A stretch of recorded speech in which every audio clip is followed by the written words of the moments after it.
Welcome to the Be More You podcast. We're your hosts, Mon and Stefan. And this is a space where we want you to be more like you and less like everyone else. Enjoy this episode. So this week we are here with Sally FERRIS. Yep. Sally owns Wonder Yoga in Geelong. I teach for her, which is an absolute honour. And how have you been, Sal? I've been good.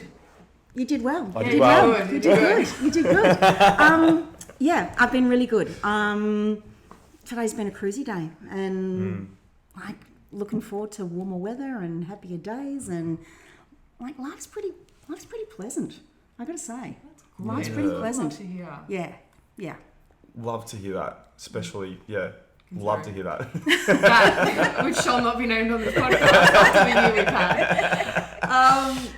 So obviously, Stefan, you touched on you own Wonder Yes, Yoga. I do. Yep. How long have you owned that for? How long have you... We are coming up 4 years. 4 years. Which is, I keep saying, we're just new. We're not actually just new anymore. We're in that consolidation phase of owning a business. And that feels really nice. Yeah, it feels really nice. And it feels like, when you start something you power off, whether it's a running race or whether it's a business or whether it's, just getting out of bed, the energy to propel into something is much more significant than when you hit your stride. Yes. And so I feel like we're hitting our stride. Yeah.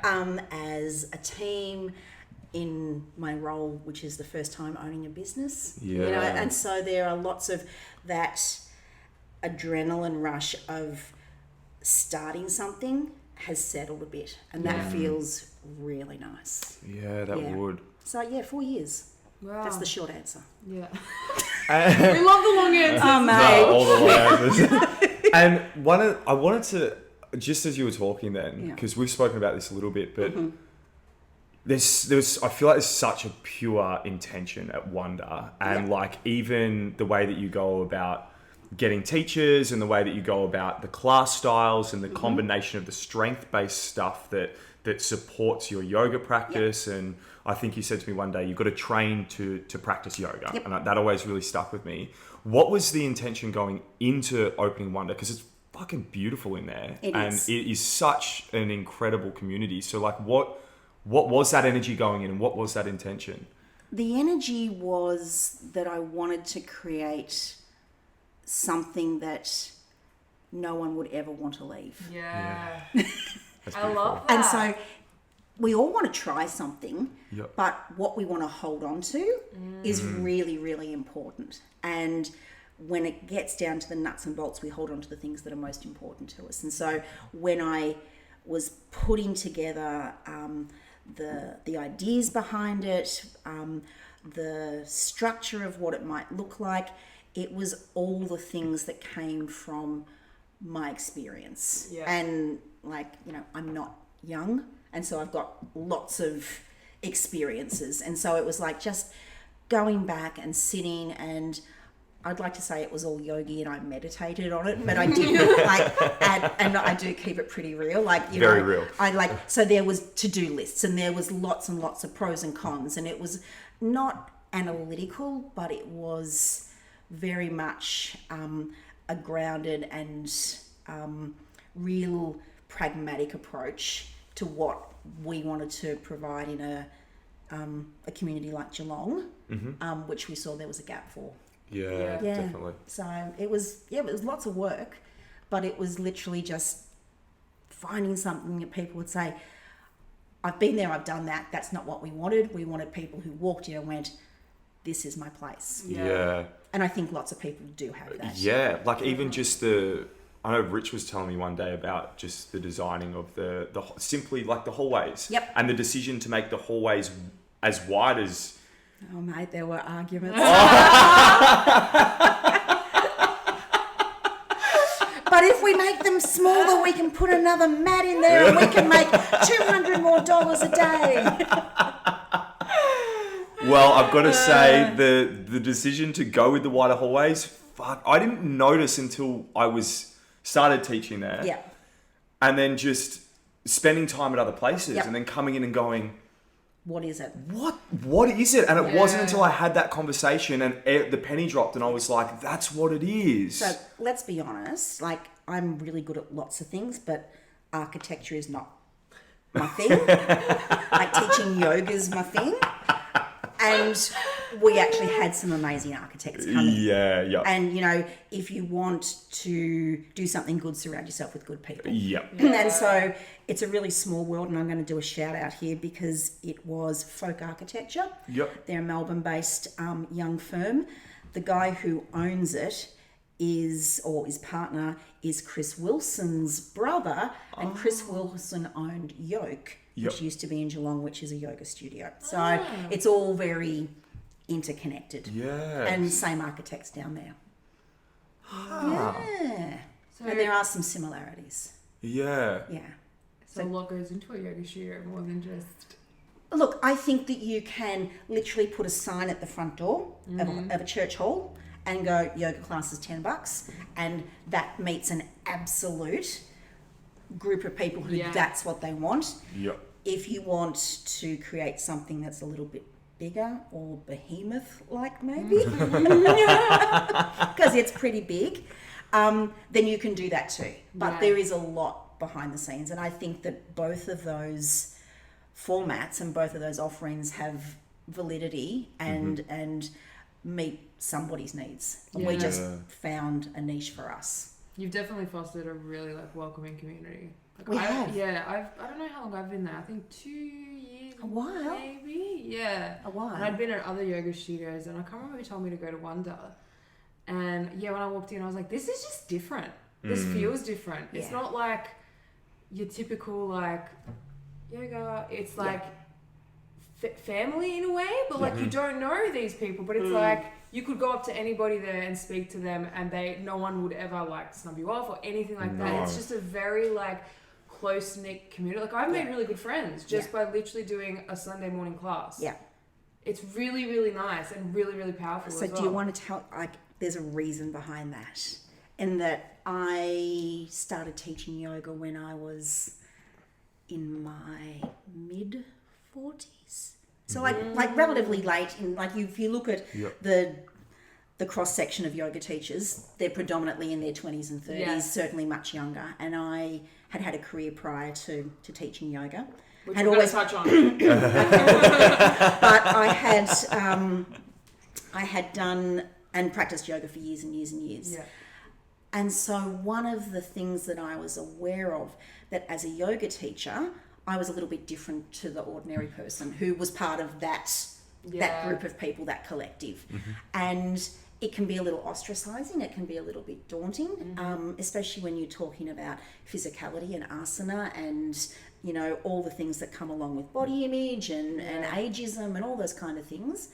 And so when I opened Wonder, every single person who teaches there or works there knows that we are primarily inclusive of every single person. Yeah. So it's born from experience. About wanting to have a space, no matter who you are, that you can enjoy movement. I love that. Yeah. Do you know what the really funny thing? So one of the things that I noticed the most, I actually said it to Will, accents. Yeah. I was like, dude, when you say namaste at the end of class, it is the loudest echo back at Wonder. Everyone's right, yeah. It's so loud comparatively. Right. And then I'll be like, thank you. And everyone's like, thank you, Stefan. It doesn't matter if it's yin or it's flow. And I'm just like, I remember the first time it happened to me, I was like, fully taken back. I was like, that's okay. It's my job. But it was really because a lot of the time, people are a little bit more quieter, especially coming into that space. They feel like they should be really soft and subtle, and it's always namaste and thank you. Whereas at Wonder, it was like, no, thank you for that. Yeah. Thank you for doing that for me. And it's like, okay, fuck yeah. Love you guys so much. I'll be here at the same time next week. Absolutely. Yeah. Absolutely. And I think that hasn't come from me. That has not come from me. Yeah. That has just, and it happens, it's not just your classmate. Like, No, you're it right. happened. Happens in mine too. Yeah, it would happen everywhere. Yeah, that's not what I was saying. Mine says things. I say things all the time. It's not just you. It's everyone. Damn, I hope it didn't come off like that. I really didn't think. I'm just taking the piss, man. Thank you. But so that's not born, like, we didn't perpetuate that. That has just been something that has evolved over time. Yeah. And it sits really well with me because when I did my first teacher training, I had, it was literally the head facilitator was like, when you teach, it is an act of service. Yeah. Like, it is an act of, it's not about you. You got to drop the ego.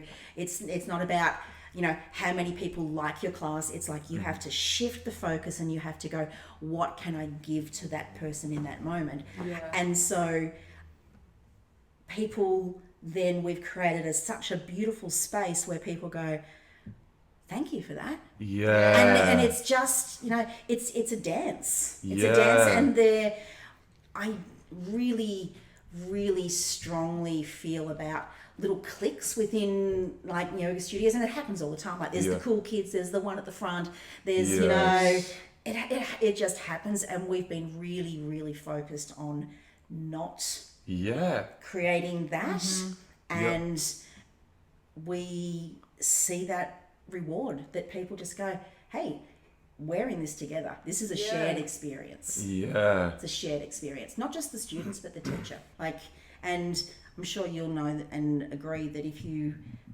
teach yoga, it's not the same as an energy as having your own practice, but there is an energy that you get to feed off. Yeah, absolutely. And so when people go, thank you, you go, I just got paid for this. Like, imagine if every single day you went to, like, work at, I don't know, wherever, and someone go, thank you. Yeah, I often think that because I often lie down in Shavasana with everybody, and I'm like, I'm getting paid to lie here. Sometimes on a Thursday night when I teach in and I'm really tired, I may close my eyes and have a little nap. But I'm the boss and that's okay. You make the rules, so Have you actually, think about napping in yin? I have actually fallen asleep. Yeah. I've actually fallen asleep. Have you? I've nearly fallen asleep in, I have in Livestream. Yeah. Because that works. Oh my God. Because, you know, you do the whole class with everyone. You're like, oh my, Hugh always says to me, he's like, have you fallen asleep in Livestream? And I was like, dude, I've been close. He's like, same. Oh, no. I can see that because there's no energy. Yeah. There's no exchange. There's no exchange. You just like, I'll have that you know, that jolty, noddy kind of, and that I would jump it, and I'm like, oh my God. And I'll look down at my timer, and I'm like, there you go, we're good. Another 15 seconds. Just. 25 minutes on one side, 3 minutes on the other, playing catch up. Exactly. It's hard. Livestream is hard because you give everything, and there's no energy exchange. No. You're like, I'm giving you everything. I still don't know if I can stay here. So how good is it to get back to real life classes? Oh my God, it is. To be with people. I was like, last year, I actually fell in love with Livestream because I had one of my favourite teachers in Melbourne, Lucy, her name is. It's the reason that I fell in love with Yin was because of her and just the way that she taught and what she spoke to. And I loved it because I was like, oh my God, I could do a class with my favourite teacher 5 times a week. I agree. Amazing. Yep. And I carried that enthusiasm through and I loved it. And then the last 3 months, I was like, it is way more important for everybody. I don't care if you love being at home right now. It's more important to have that human connection and be together. 100%. It's just have to. And I shifted completely and went, I'm not even doing any live streams from home at the moment. Let's all be in person and connect that way. Absolutely. Because I think like it's a spaces thing as well. Like for me, I struggled so hard during all the lockdowns to do it at home. Like I could have easily, but again, it's like spaces and experiences. You drop into a space, you're there for the 45 minutes, an hour, whatever, you're there. Like you It's can't... Pavlov's dog. Yeah, literally. Like, literally. you come into this space and you turn your direction in the direction that you need to be. Yeah. And to recreate that in another space is really challenging. Yeah. It's really challenging. For sure. Right. Yeah, it Really definitely ends up different. I like my thing was always like it needs to be different. And like if I practice in here in the lounge room and all the lights go off, incense goes on, and I'm there. Yep. But I spoke to that and I had that perspective really strong. And then I spoke to a bunch of different people who had young families or had housemates where they couldn't or whatever the hell it was. And they're like, it's literally not possible for me. And I'm like, it's just not for some people. It's just not viable. No. So yeah, get back in person now. I got a question for you. Was owning a yoga studio always part of your plan? No. No. So like you said, you were practicing yoga for years and years and years. What was the sudden switch? So I think being a yoga teacher was for a long time part of the plan. I'm not going to say, like when I was young, I wanted to be a journalist, so, and kind of ended up in that field.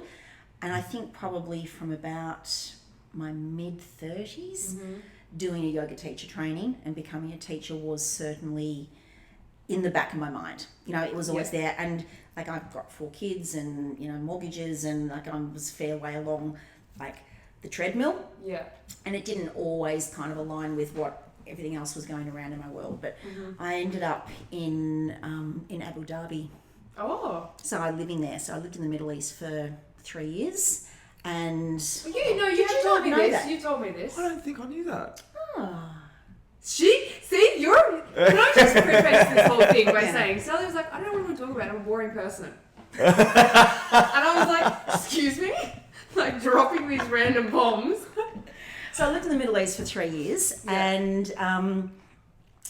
didn't work. So I was there basically to support Rich. Yep. And my visas didn't allow me to have a job that was worth working for. So, and that's just the way that the dynamic is in that country. No judgment. But I was then put in a situation where I had a lot of time on my hands and I was practicing at a yoga studio there and they had a teacher training come up and I was like, I'm going to do teacher training. Yeah. And so it kind of literally, I moved. So I'd been talking to, I'm going to go back a step, to Gail and Sherelle, who have Upstate, and had worked with them for a long time about doing a teacher training. And then they was like, I'm going to do it. I'm going to do it. Yeah. I'm sure at some point they were like, she's not going to do it. Not going to do it. And I literally went halfway around the world. There was a yoga studio maybe 500 metres from my house. Yeah. And within 2 months of arriving there was a teacher training. And I'm like, Science. Yes. Science. So invested in that, started teaching at the yoga studio there.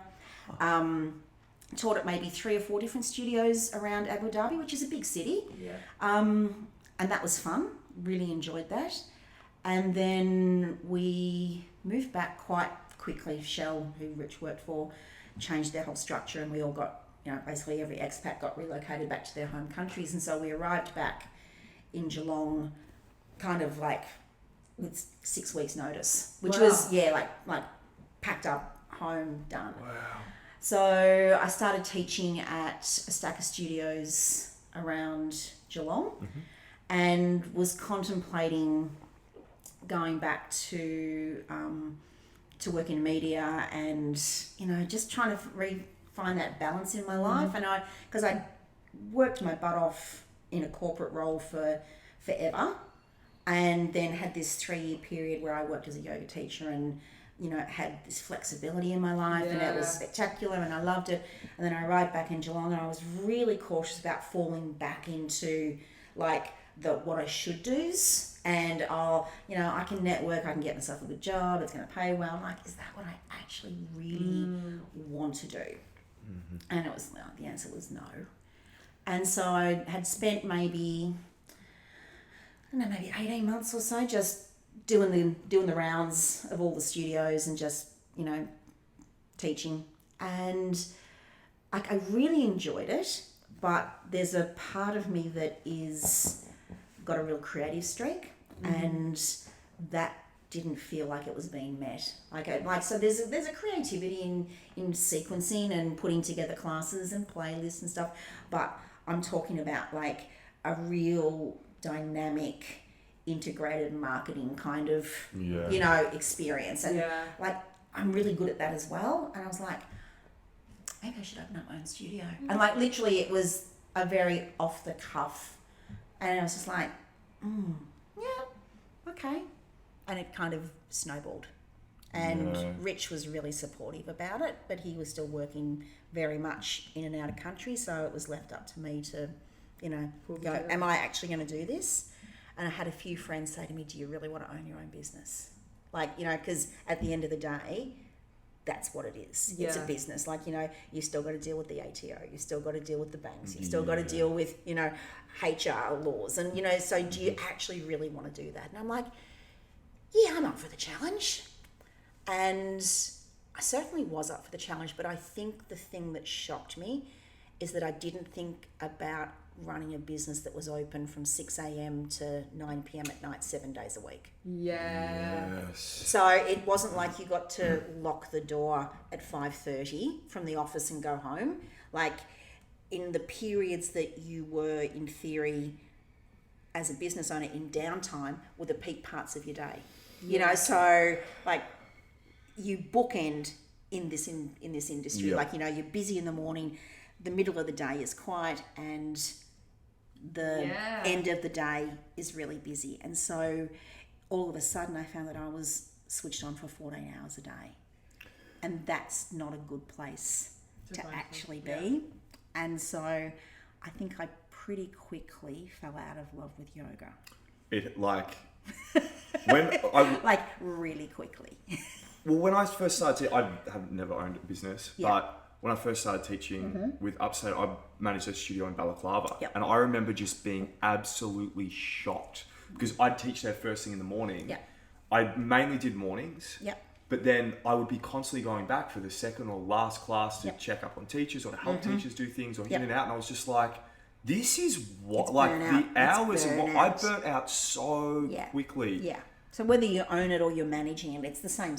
Yeah. And it is literally 14 to 16 hour days. Yeah. And that's not a sustainable model to live your life. It's pretty ironic, the industry that it's in. I know. Look after yourself. Whoosh, whoosh, whoosh. Like, seriously, so I have re-fallen in love with my practice, which is really nice. But it looks different to what it was. Yes. And that's really important. Like, it's I think it took a shake up to go, actually, that doesn't serve me anymore. Yeah. That doesn't and it doesn't actually serve me. What serves me? What's best for me? Yeah. And to take stock of that. So it was kind of a forced, my hand was forced, but I'm better for it. Yeah. Yeah. How long did that take, like that, from the burnout and the falling out of love to actually navigating that and working out how to move through Probably it? 18 months. Yeah. Like, nothing quick. No. Nothing good happens quick. No. Literally. Like you want to do the work, like yep. You got to do the work. Yep. And so some days it would literally be 2 minutes just breathing. Yeah. Like just focus breathing. Like just back to the absolute basics. And what I did was I actually started to re-educate myself and to go deeper and to read more texts and to dive a little further and to appreciate that. So while you were saying, Mon, that like when you come into Wonder, it's not all it's not like that at all. Interestingly, everything that underpins what we talk about in class does have a base and a deep philosophy attached to it, but we just filter it through modern language. Yeah, so this was one of the things when I first started coming to Wonder. I can't remember who the teacher was. Could have been you. I can't remember. But it was my first class. If it was good, it was. then it was 100% you. It was 100% me, man. No, but I remember being in the class. I'd come from another studio where they just talk like rubbish. Not that I didn't understand it, but it was just like this. Where's the relatability? Yeah, where's the relatability in this? Yeah. Like you're just talking about personal experience right now, like which is great, but not in this context, not in this setting. And I remember the first class I came to Wonder. It was literally the first class. Actually, now that I think about it, it could have been you.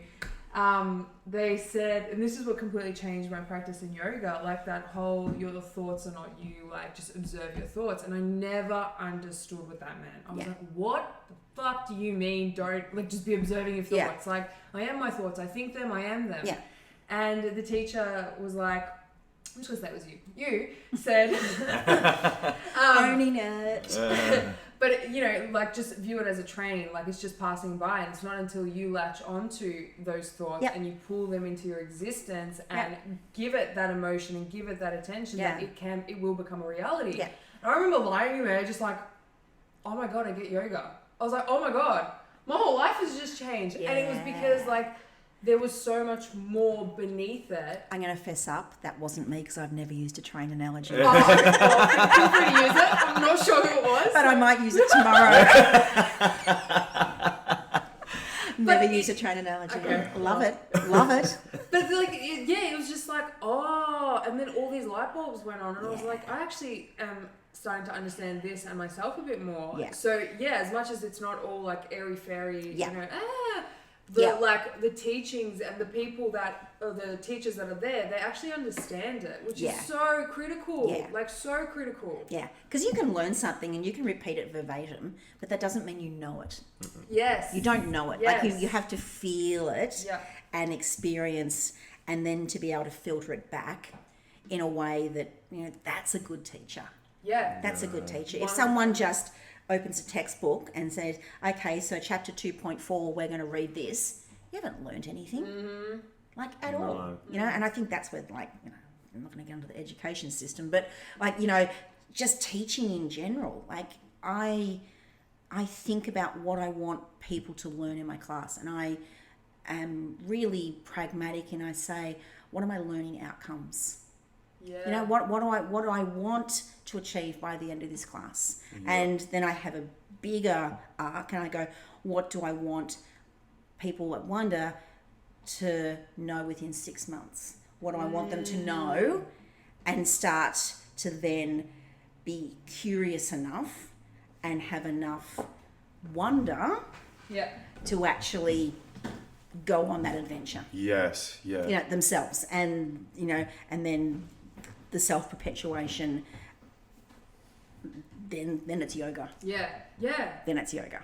You know, when you're on your own journey, there it is. Yeah, it was just one of the things where I was like, oh, this is my studio. Like, these are my people. These are my people. Definitely. These are my people. I love that. You touched on before, and I do want to bring this up because I think it's really cool. Before working in corporate and like, you know, media industry and all that, like what kind of got you into that? Was it wanting to be a journalist from when you were young, or? I think so. Like there was a couple of hiccups in between getting there, including 3 kids. Yeah. I'm going to call them hiccups. So I always, this is a really big question. The simple answer is I think I always wanted to be a communicator. Yeah, so this is why I wanted to ask, because when I was a kid, all I ever wanted to be was an author and a filmmaker. Yeah.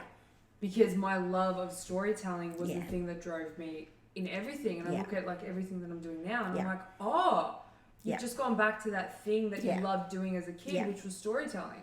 Yeah. So at the end of the day, I'm still a communicator. Yeah. I still tell stories. Yeah. You know, it's just a different platform. And so I worked for Deakin University for a long time, and I worked as a thing called a technical writer, which is not as exciting as it sounds.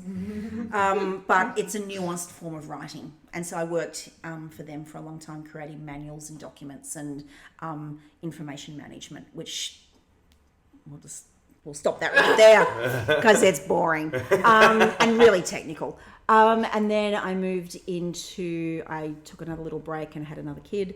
And then I was like, I'm not going back into that environment. Like, nothing wrong with Deacon, but I just I wasn't feeling it. So I went and did, through a private college in Melbourne, a introductory to radio and broadcast media. And it was just pretty much the nuts and bolts of, press this button, get on the, get into the studio, understand the software, do all that kind of stuff. And I did that and landed up working one of only 2 paid roles at The Pulse, which is a community radio station. I've been to The Pulse. Yeah, I worked at The Pulse for a number of years. Do you know when I was a plumber, we did the air conditioning at The Pulse? I was going to say I was on the show. No. I was the plumber. I was the plumber at The Pulse. The Pulse is cool as. The Pulse is really cool. Yeah. It's a not-for-profit. Yeah. And it's a community radio station, and community radio stations get a broadcast license on the condition that they can't make a profit. And so it has to be neutral at the end of the day. And there's been a whole history attached to keeping that community license alive in Geelong. And I think it's currently held by Diversitat, which is an amazing organisation which helps cold communities and does a lot of, training and development kind of stuff. So worked for them for a number of years, and then went to the dark side and went to commercial radio. And the dark side where it's all about the money and the sales, but the capacity to really extend the creativity and stuff like that was I thrived in that environment. Yeah, really thrived. And I worked with great people, so K-Rock and Bay FM. Oh, yeah, cool. Do you know, I used to do ads when I was a kid for K-Rock, because Dad was the general, he worked on the sales. I'm fucking this up, sorry Dad. Was he the sales manager? He had one of the roles there, yes, at one point. So, but when we were kids, because Dad opened the first Harvey Norman in Victoria, he used to travel around doing that. Oh my God, I remember it like yesterday. So they used to take us and all the kids and I loved it because I've always been a musician, always been into music. And that's when they used to do... sound booth. Into the sound booth. And I remember because I used to always be like, what was the thing? I used to be like, it's all good. I think, is that right, Dad? You call me after you listen to this. I used to say it's all good. And Dad actually used the saying for a Harvey Norman run. So he'd be like, it's all good at Harvey Norman. And then me, my brother and sister were in there and we're like, Dad, it's hot. And then Dad would be like, and then it was like the whole script for the thing, for this air conditioning facility. Oh my God, it was so much fun. And then when, gold. I'll keep rambling. But K-Rock's cool. I have so many memories at K-Rock because he used to drag us in there all the time. It's a great place to work. Yeah. Culture's really exceptional there. And I loved it. And I worked with, quite closely with three guys, and we were an exceptional team. And so I was the general manager, 2 content directors and myself, who was the promotions manager. And we just thrived off each other and worked really well. And that was one of the things that I wanted to recreate post being a yoga teacher, because I think that people think that being a yoga teacher is really cool. It's actually a really lonely job. Yes. Like, you're a single sole trader who contracts and spends a lot of the time meeting and greeting people, doing your stuff and disappearing again. And you might tail end with somebody, and you might, back up class to class, but you're alone a lot of the time. Yeah. And I really missed that team environment. And so I know that I needed that in my life. So hence, studio. So, I can talk to a mic. When you told me that, I was like, get out. Seriously? That's what I love. Like, you actually never know a person until, you sit down and have a conversation with them, and it's like, it's perceptions, isn't it? Yeah, it's crazy. Like, you just don't know. You don't, and I think that I've got an advantage because I've actually watched all your episodes about getting to know each other. So, I feel like I've got the advantage. I watch them. Thank watch you for them. supporting. Of course, you guys are awesome. So, and I even subscribed. Yes, thank you. Subscribe. Thank you. Okay. Oh my god, we are literally in the process of getting business cards made with a QR code. Just look out for those around Geelong. Because I'm sick of everybody being like, I subscribed. I'm like, show me. And they're like, oh, I haven't. I'm like, I know you haven't. No, I actually have. Thank you, I appreciate it. Do you know what's really funny? It was before we did the channel. I thought I'd subscribed to Mon's channel ages before. And then I was like, I messaged you. I was like, oh my God, I actually didn't subscribe to you. You're only like 2 years late. But that's right. I'll forgive you. Really sorry. Asshole. That's so funny you say that about yoga teaching and like the lonely part of it, because you're 100% right. It's really lonely. It is, and you don't. I'm predominantly teaching nights now, which I love, but like ask mum and dad about trying to get me anywhere for anything, and it's just constantly like, oh, you can't do this, you can't do that. I'm like, no, but this is the time. This works really well for me, and it's actually really hard. I've found it really hard to communicate that to people without sounding almost selfish. Yeah.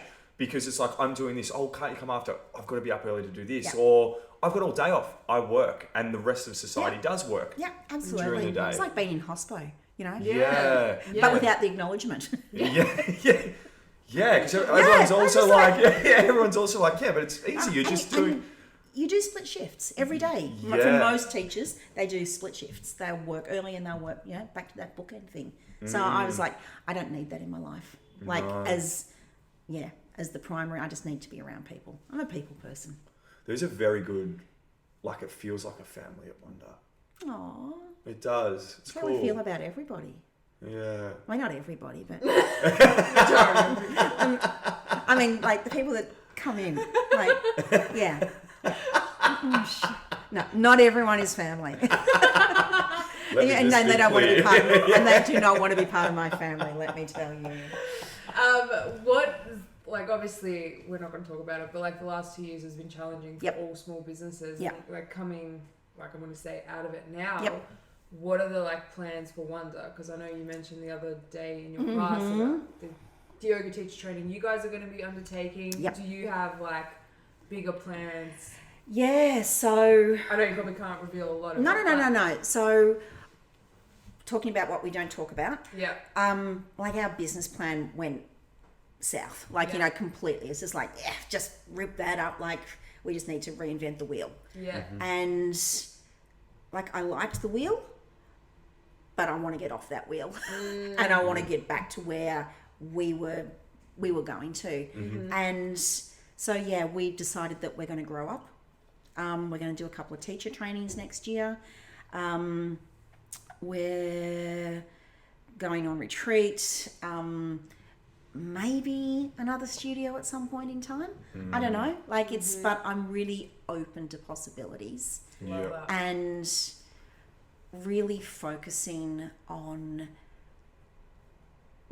having the most exceptional people around us and being a place that is considered exceptional.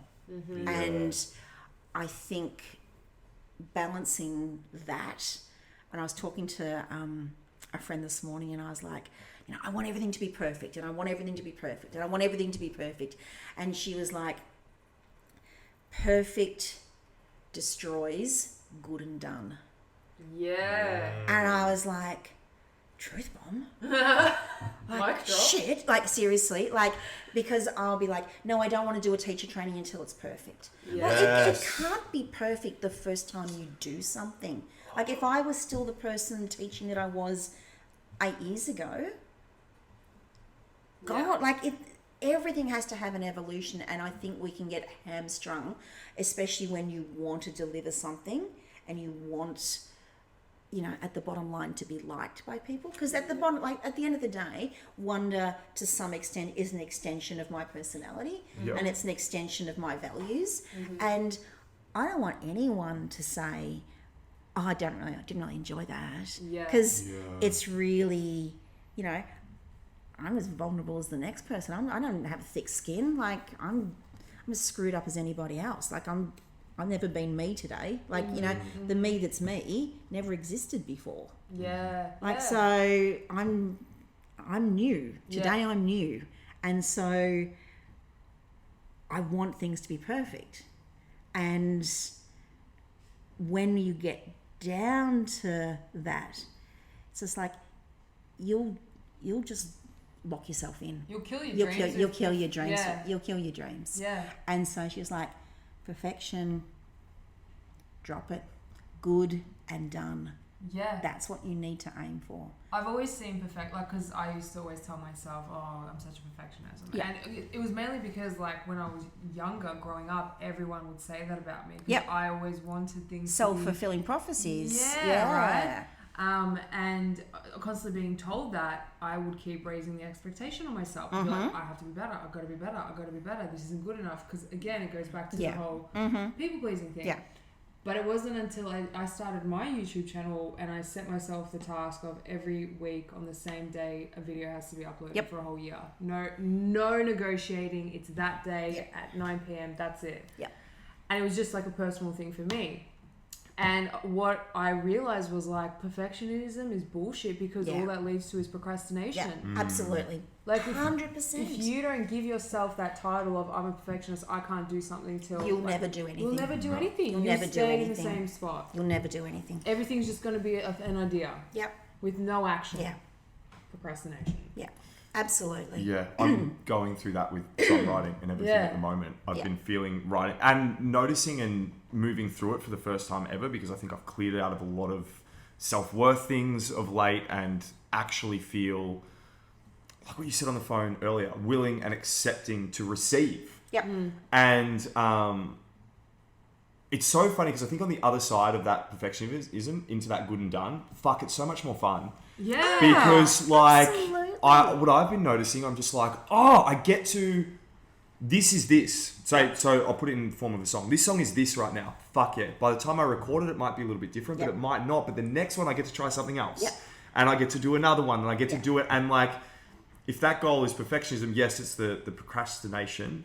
And I've felt that a lot in my life. Yep. But it's also, I feel like for me recently, I've noticed that it kills the chance of doing something for a long period of time. Yep. Because it's now I'm just in love with learning and learning how to do it. What it invites in as well, like, is just a curiosity to let it be what it's going to be. Yes. And that's scary because it's like, very shit, scary. like, that's terrifying. Well, that's vulnerability. Yeah, right? And I think a creative person, because we're all creative people. I think everybody is a creative, whether they believe it or not. They're on a continuum. Yeah, you know, but, like, inviting that curiosity and wonder into just everything that you do and going, this could evolve. You know why? Because we're human beings and we evolve. What I thought 5 years ago is probably not what I think now. And what I think 100%. in 2 weeks' time, even tomorrow, it might not be, which is something I learned through documenting my whole life for a year. I look back at some videos and I watch, like, things I said, you know. Was that me? Yeah, I'm like, whoa, like, you don't think that anymore. Yeah. But at that time, I believed it. It was my your truth. Yeah, my truth. Yeah. It was, and I always say to people, like, if you believe something with 100% conviction at a moment in time in your life, that's it. Yeah. If you believe something at 99.9% and there's that 0.1% that someone could come in and influence a decision or a choice, yeah, it's going to shift and change. But believing something with that 100% conviction, like, nothing will shake you. Nothing will break you. Yeah. But that can evolve and change. And it should. That's the other part. It really should, which is where I think it's important to just be curious about everything. And be open and willing to learn new skills and meet new people and things. Yeah. So in yoga, we have what's called the vrittis. Yeah. And the vrittis are the actions of the mind, and there's 5 of them. You know, and I am not discounting psychologists who go to, you know, I'm not discounting that, but this is just one framework to understand how the mind plays with who we are. Yeah. And so there's truth perception, untruth perception, there's imagination, there is memory, and there is sleep. Yeah, and they're the 5 things that the mind can actually do. And I was like, and how you respond to each of those can influence how you feel. You know, and so you can have a true perception and, like, I don't know, example might be you're walking along and there's a snake on the ground. You know, like, you're going for a walk in the bush and there's a snake on the ground and you go, that's a snake. And you know it's a snake because it's the truth, you see it, like, and so you can go, that's it, I better be cautious and I better walk around that. Yeah. So that has, your mind has helped you be in a good place. Yeah. Mm-hmm. You can see that snake, know it to be a snake, absolutely freeze, and the consequence of the truth can still be harmful. Yeah. Yes. So the truth can harm or it can help. And on the opposite side of things, you could say, like, I'm not connected to myself, I'm walking aimlessly through the bush, and I'm not mindful and I'm not connected to true perception. I step on the snake and I harm myself. Yes. Or I might be completely not connected to the moment and completely bypass the snake. So one isn't better than the other. Yeah. It's just the consequence of that component. Yeah. I've just confused you. No. Or blown his mind. No, you blew my mind. No, because it blew my mind because I'm like always striving to be like more present or like do whatever you need to do to make sure that you're aware of everything that's happening around you. But you're 100% right. Sometimes it doesn't fucking matter. No. Yeah. No. And you can't, like, there's 5 ritties for a reason. Yeah. Like, you can't always be in one. And, like, correct thought or truthful thought, can still be really hurtful and really damaging. Yeah. And, you can be really harmfully impacted by truth. Yeah. Yes. You can. Absolutely. You can be really. And so it's this constant kind of movement and dance between all of the different ways that the mind interacts.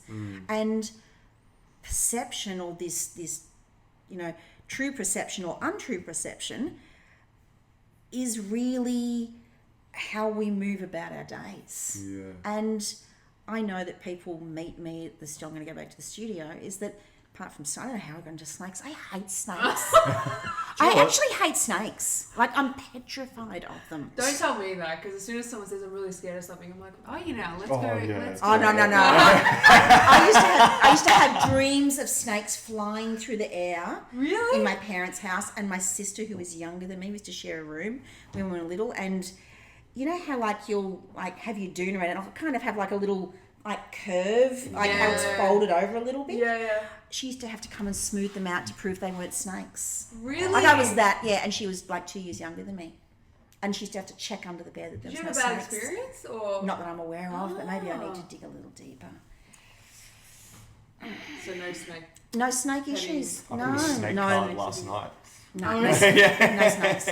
But, like, this whole perception thing, like, people meet me and they go, she's short, she's a bit cute, like, you come to my class, man. Oh, yeah. So wild. So what happens to perception? Like, like, people perceive a certain, because of how we look, how we dress, how we speak, our education, like there's she's a family, she's got kids, she's I'm actually a grandmother now.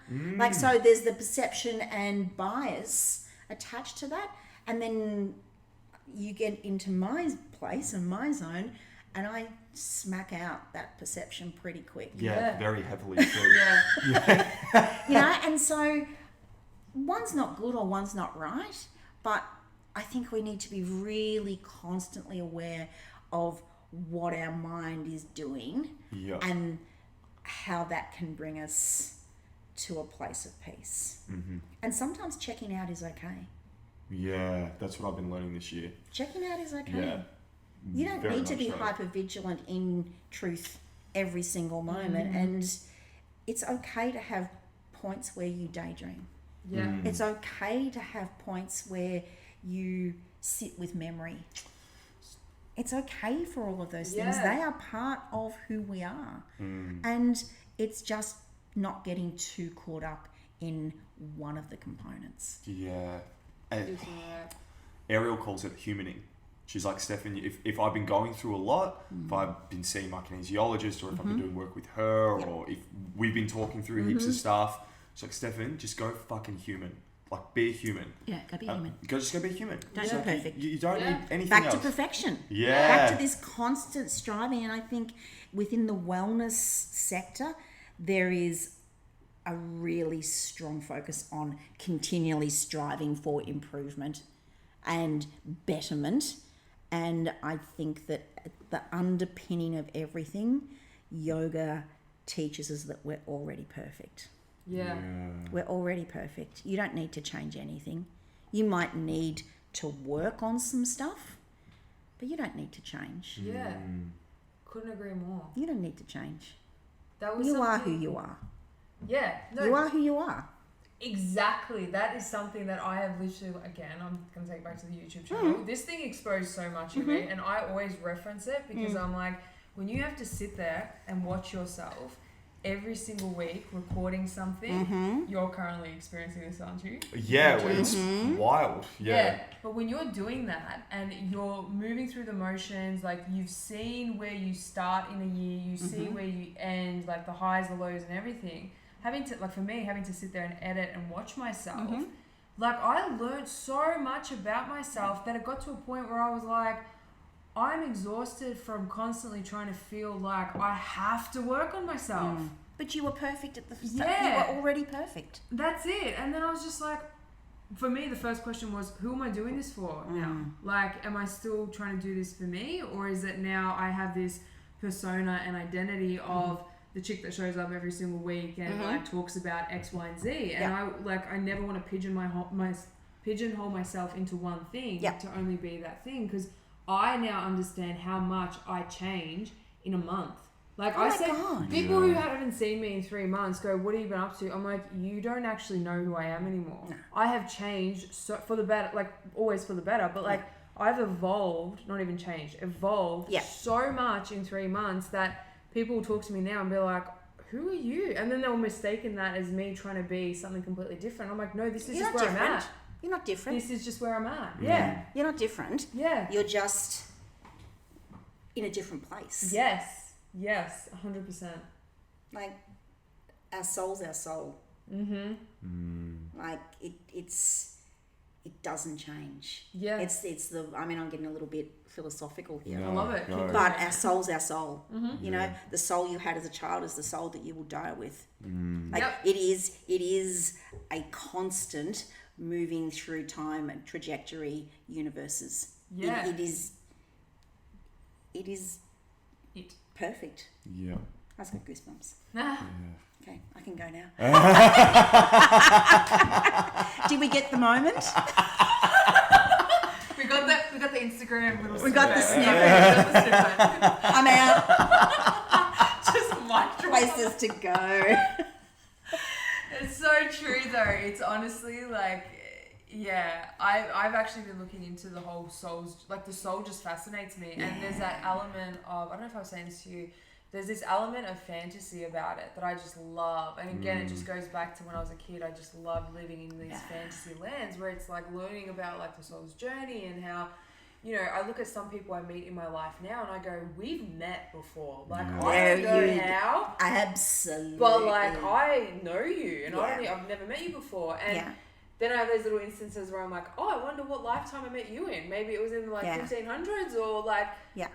That just sparks this whole new curiosity in me because I'm like, we literally live in this realm of endless and limitless possibilities because we may have already been here before and now we get this like do-over and we get to do it better and we get to, you know. Confession time, I felt that about you. Literally same. I felt that about you. We met at King of the Castle? Yes. Yeah, we met we met before that. That's when we really sat and talked and I was like, I know this guy. Like it just was so easeful. And it was so easy. We sat and spoke for like over an hour and it didn't feel like anything. Same with you. I was like, it's so... Yeah. It's funny. I felt like ever since I've moved to Geelong, like that has been... I think it's the time period of my life. I actually think it's just the time period in humanity with Yeah. everything that's happened, and it's just boiled up so much, which is so exciting. Boiled up so much in everybody individually that I honestly think everybody just magnetized to each other that was supposed to or has already met before or it's a part of this lifetime. And I've felt it so many times since I've been down here, and it's been one of the biggest things that's kept me just going. It's so joyful. It's joyful. So joyful. It's joyful. Was Joe Dispenza's book, I haven't finished it, but Becoming Superhuman, and he talks about the soul's journey and how in a way of living lifetimes together, he talks about, I'll fuck this up, but he talks about it in this meditation that he went on that helped him understand that journey for himself and how many people... I always thought about this one guy that I used to play with, and we had the most toxic relationship for one another, but we learnt so much about ourselves within that. And I remember being in the middle of this like 3 years ago, being like, we've fucking done this over and over again. Like, we have done this, and now I'm getting shivers. We have done this, and I don't know if I've gotten everything from it this time. I don't know if you have. I'm not sure. We're probably going to do this again. Whether it's in this lifetime or the next. And I remember that was one of the first people that and it wasn't at the time, it wasn't in a joyful way. Afterwards it was, because I just had so much compassion for that and love for that situation, because I was like, we get to do it. Fantastic. But it's incredible because what did I read yesterday? It was... actually, I was walking past a church. No, but they said... it said... It's like I feel like you need to say, like, I walked into a bar, there was an Irishman and an Englishman. I walked past a church. I walked past a church and a priest. They said... Or not. But it said... what did it say? I'm going to lose it. Sorry. Quick, make something. No, I would have lost it anyway, Sal. It was... it's gone. It's something... God is beautiful for... It's something to do with being indescribed. It was put together... It was this really short sentence, and my perspective on the word God, like, I hated it for such a long time, because I was just like, Catholic schools, all that kind of stuff. It was just like, fuck off. Ditto? Ditto? Catholic school? Yeah. But the older I've gotten and the more different ways that I've heard it described in and perceived, I'm like, oh no, this is a fantastic word to describe it. It's just a shame that we've collectively butchered the fucking hell out of it. We've twisted it up and we've thrown it up against the wall over and over again. That's humankind, not Godkind. Yeah, that's humankind. Absolutely. Definitely. Yeah. And when I read this thing yesterday, it was like, God is beautiful the way that it's undescribable, or the one thing that we have no words for, or the way that it was written.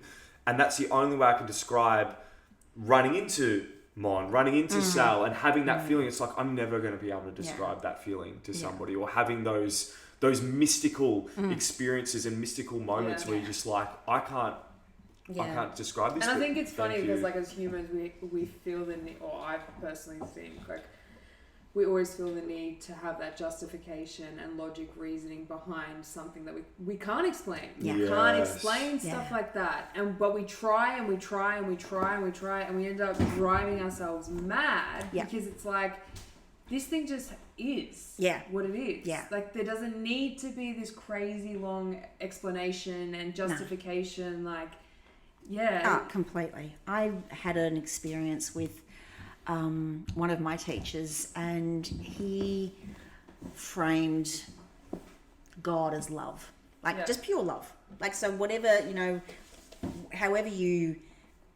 whatever name you want to give it, whether it's Krishna or, whatever.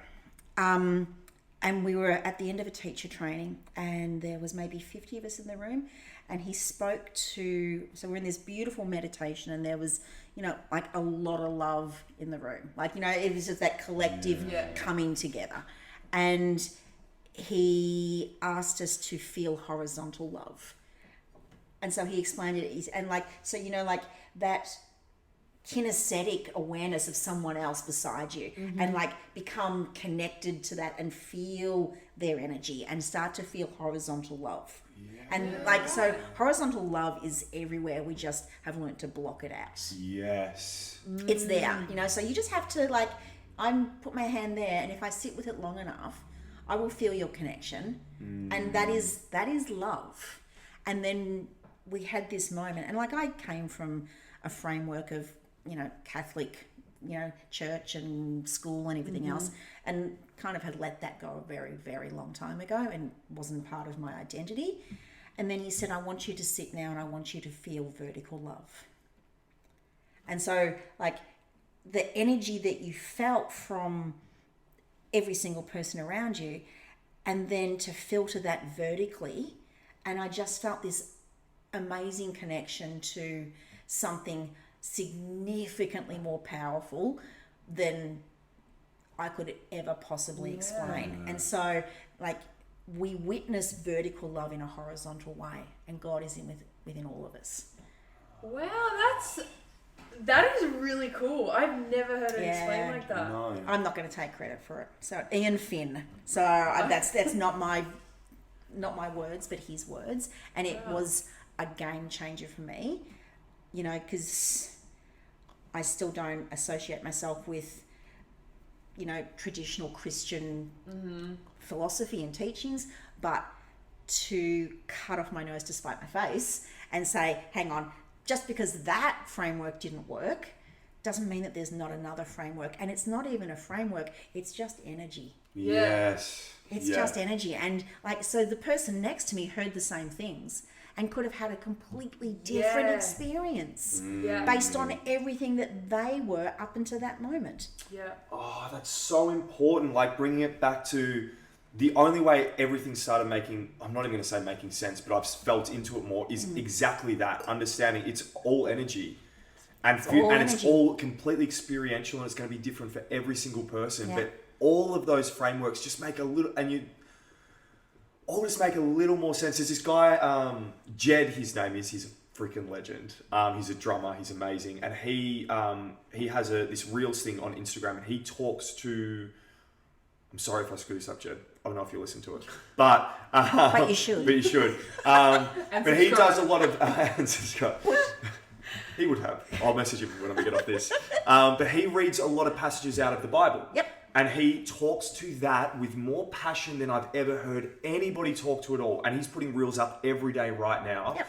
And it's been through my experience of understanding energy within myself and feeling that exchange happen through other people, and then work with kinesiologists and different things like that everything that he says now, I'm like, yes, I understand that from my experience and from my perspective. Yeah. Not someone preaching to you. Not somebody preaching to me, but I'm like, I fucking get what you're saying, and I love that you're saying every single word that you're saying. But he's also saying it with love. Saying it with so much love. 100%. Yeah, and not with fear. No, there is no fear. Yes. Yeah. Yes. Love over fear, always. Second moment I can go. We got the 2 reels. She's done. One thing I actually want to say, the experience thing, was I heard a really good analogy. It was like if you got 500 people to draw like a rock, but the rock was being described by somebody. So it's got rough edges, it's this. You wouldn't get the same rock. You get 500 different rocks. Yep. But it's the one rock being described in the one way. Yeah. Same thing. Feel vertical love. Yeah. What that was for me was completely different for someone else. You know, and so when I come into to teach a class, I try really hard to make sure that I don't frame what I'm trying to teach with my own version. I'm like, I just need to leave things pretty broad and pretty open and let you filter it through your experiences. Yeah. Because that's all we've got. That's it. We've only got our own experiences. Yeah. We're all, you know. Just trying. We're just trying. Yeah. Being ourselves. Being more you. Be more you. Be more you. Be more you. Do you feel... It's really weird. Ever since I started teaching, I feel like it's just like this responsibility to like hold the space and have the room and create like a safe space. Yep. I don't even know where I'm going with this. I just couldn't help but think that while you were talking about it, because I think I just didn't know that it's weird. It's unlike anything I've ever experienced before, because it is that energetic exchange, and you are in a position of people trust the fucking hell out of you, and they might not have ever experienced anything. They might not have ever felt their toes on the ground before. They might not have ever felt their breath before. I found that a little bit overwhelming, to be honest, when I first started teaching, and especially coming from Pilates and going to this, because it's completely different. Yeah, absolutely. And it's then, very physical. Very physical. Very physical. And then coming into this and going, fuck, which I always am, but I'm like, I have to be on here because people are, it's not even that they're trusting me with their bodies, they're trusting me with their physical body, they're trusting me with their emotional body, they're trusting me with their mental body, like everything. Yeah. When did you, when did that happen for you, and what, was there anything that you... I laugh. I laugh a lot, and like one of my throwaway lines is, I ain't nobody's guru. Yes! Like, I ain't nobody's guru. Like, at all. I think Western culture isn't nuanced enough to actually have guru. Yes. Yep. You know, like... 100%. We live in an age where we can get all the information we want immediately. You know, if 200 years ago, if I wanted information in relation to yoga, I had to sit with someone for years. Yes. Yeah. I had to sit with someone and form a relationship with them before that would filter to me. And then it was my responsibility to hold that, to filter it through. And I think that I'm nobody's guru. Like, nah. I am as fallible and as, you know, broken as the next person. And I do not want to be put on a mantle ever. And I think there is a tendency for sometimes yoga teachers in particular to be put on a bit of a mantle because they facilitate moments of self-growth. Yes. You're your own guru. Yes. And that's really important. As a yoga teacher, it's really easy to get caught up in the ego or what I can deliver, And so so we get people who may have had, you know, lots of people come to yoga for lots of different reasons, but often there will be associated, you know, desire to improve mental health, to, you know, to work through stuff, you know. My therapist told me yoga would be really good. Is a really, you know, really common answer. Awesome. Wow. We're all crazy here. You know? So true. So true. So I'm really, really mindful that I do not ever offer psychological advice. Ever. For sure. Like there is a boundary. And if someone says, oh, that meant so much to me, like I really got something out of that, I'm like, that's awesome. That's yoga. Yeah. It's not me. Yeah. It's not me. And so if I find myself getting caught up in that, because I'm like, I can like, hey, my classes are always booked out. My classes are the most popular. Everyone wants to get hold of what I've got to offer. I'm like, that's like that's human nature. Like we all want to feel like we're, you know, a little bit validated. I just have this real visual in my mind where I think of the person who taught me and the person who taught them and the person who taught them. And I think, and I actually sometimes before I walk into the room to teach, I think of the thousands of people that are standing behind me. Yeah. And I'm just the conduit that brings it through. Oh, I love that. It's not about me. Yeah. And so, and on the other side of things, if I get nervous or I'm like, you know, I might have been dealing with something 5 minutes beforehand that is very un-yoga related and I've got to switch and, you know, turn it on. Yeah. I'm like, it's not me. It's 500 people behind me. Yes. It's 500 people behind me. Breath.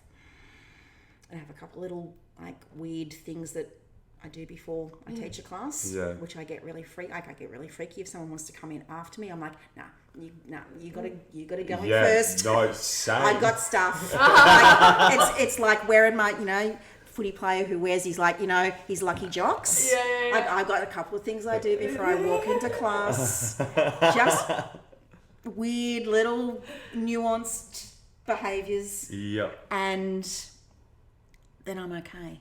Yeah. Because it's not me. And so, I understand it's my job to hold space. Yeah. And it's my job to be absolutely available, but with clear boundaries. Yeah. And to understand that I truly am not teaching them anything. Yes. Yoga is teaching them something. I think that's hearing you say all that, it's what we always talk about with this whole thing, the podcast, Be More You in general. It's like we're not the experts in these fields. No. We are talking directly from experience in this scenario. Yep. Like what we've learned, what we've been through. Yeah. It's up to you to just take it or leave it. Yeah. Apply it, don't. Yeah. It's totally up to you. We're not sitting here giving medical advice or anything like that, because we actually know very little. But we know our experience. But you know your own experience. We are the experts in our experience. And everybody is the expert in their story and their experience. No one can ever tell your story better than you can. No. And what you went through, because everybody views life through their own lens. Nobody is ever going to see and feel and experience what you experience in any given moment. No. If you're at a concert, you're experiencing it completely different to the person beside you. 100%. Completely different. 100%. So having that view, for this is so important to me personally, because I'm like, same. that what you just said about the 500 people behind me, that is what I think. I'm like, this is just my perspective. Yep. This is nothing more than I'm just sharing what I know. It's a lens. Yes, it's just a lens. It's a lens that shifts and changes as I shift and change through life. Yeah, 100%. Yeah. So it was really cool that you said that. No, that was really incredible the way you put it. I remember Hugh said it to me one morning. We were just talking about class in general, and he was talking about codependency. And he's like, people come for the practice. He's like, don't ever forget that, ever. He's like, people only ever come for the practice. It's for the practice. For the practice. And I was like, yes. And but then you live in a world where you see on Instagram, hashtag, yoga influencer, and don't even get me started. That's a whole other podcast. So you're coming back? Is that what you're saying? Will you have me? Yeah. Fuck yes. She was so nervous at the start. I was. They come for the practice. Yeah. Absolutely. And for people to put themselves out there as, influencers and aspirational points to enlightenment, because they can do the splits upside down with their, toes hanging from, I don't know, there's ridiculous, that's not yoga. Yeah. No. That's not yoga. And it's entertainment, and there's joy in the aesthetics, and there's an opportunity to be curious about that.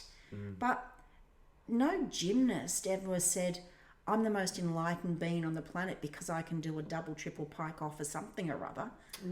God, that's such a good point. Yeah, no. No gymnast is ever saying, because I'm double jointed and stick my foot around. They don't claim enlightenment. So why does someone who can do that, who practices yoga, do that? The asana is a tool, but it's just one tool. Yes. Yeah, and we don't. That's not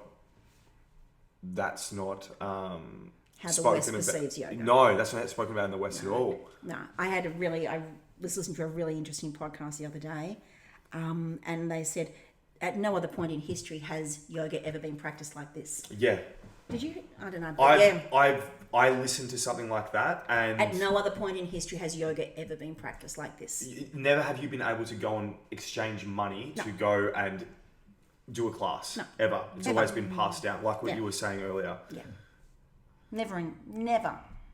So it's interesting times. It's very interesting times, but I think it's really cool. Like everything, even just Wonder as an example, everything that's happening there with the teacher trainings, with all of that expansion, with the duty of care that you have for everybody. I mean, we have different themes each month, and the teacher trainings, like just the training days and everything like that.